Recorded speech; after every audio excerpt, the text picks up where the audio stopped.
King Vibes. Saskaburi Tantan, you know. atta like fire weapon. Zvatenga munokuva mpora unataka nivashika nhasi zvakatora chandiri kuda kupoketa kamatora.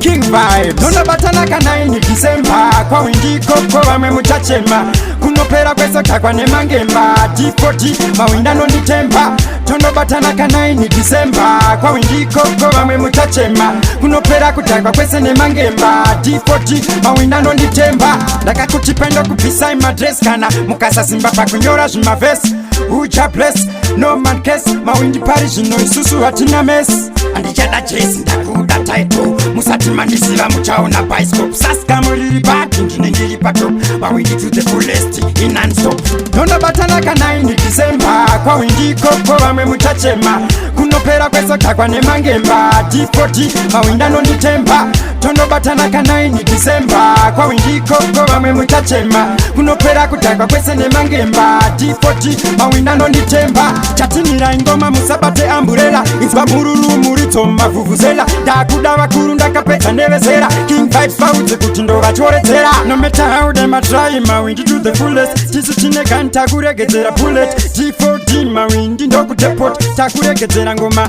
King Vibes kanaini December kwawindikoko vamwe muchachema kunopera kwesotakwa nemangemba D40 mawinda nonditemba tonobatana kanaini December kwawindikoko vamwe muchachema kunopera kutakwa kwese nemangemba D40 mawinda nonditemba ndakakutipendo kubvisai madress kana mukasasimba pakunyora zvimavhesi ucha bless no man case mawindi pari zvino isusu hatina mesi andichada jesi ndakuda title musati mandisiva muchaona bioscope saska muriri bati ndine ndiri patop mawindi to the fullest in non-stop tonobatana kanaini December kwawindikoko vamwe muchachema kunopera kwesotakwa nemangemba D40 mawinda nonditemba tonobatana kanaini December kwawindikoko vamwe muchachema kunopera kutakwa kwese nemangemba D40 mawinda nonditemba. Yo, big up DJ T-Clax, Dangerous Weapon.